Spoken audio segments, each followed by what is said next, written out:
আমাদেরকে যেন কেউ জাদু না করে। ফজরের নামাজের পর 3 বার কুল হুয়াল্লাহ, 3 বার কুল আউযু বিরাব্বিল ফালাক, 3 বার কুল আউযু বিরাব্বিন নাস। মাগরিবের পর 3 বার কুল হুয়াল্লাহ, 3 বার কুল আউযু বিরাব্বিল ফালাক, 3 বার কুল আউযু বিরাব্বিন নাস।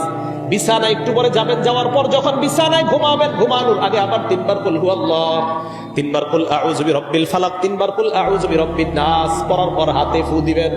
ফু দিয়ে কি করবেন দেখেন তো, সামনে থেকে দেখেন। হ্যাঁ দেখি দেখেন, কয়েকজন এইভাবে দেখাইছে, এইভাবে আসবে এগুলো তো আসবেই, সব আসবে হুজুর, রাখেন এই কথাও আসবে। এই যে এইভাবে একটা প্রশ্ন আসছে আর কি, আইসা যাবে, সব আইসা যাবে। তো পিছনে এইভাবে করছেন যারা, এটা সুন্নত তরিকা হয় নাই। আমাদের নবীজি এইভাবে করেন নাই। আমাদের নবীজি ফুদিয়া শুধু সামনে মুছছে। কোথায়? সামনে।